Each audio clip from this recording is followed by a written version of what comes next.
So in this video, I'm going to show you how to add text behind a person using Canva. So first, you just need to add your picture in the design.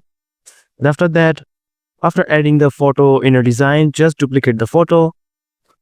Then you just need to go to the BG remover option and remove the background. And after that, it will only remove the background from your photo and you can see the person is right here. So you just need to place it in the exact position.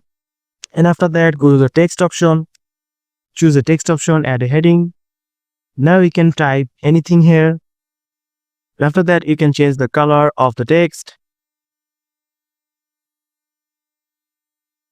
Now you can choose the size of the text here. Now you just need to have to right click on it and go to the layer option and send backward. And as you can see, the text is now behind of the person.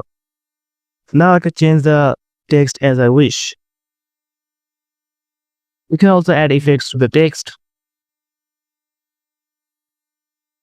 That's it. This is how you can add text in behind a person in using Canva. So if you found this video helpful, please subscribe and thank you for watching.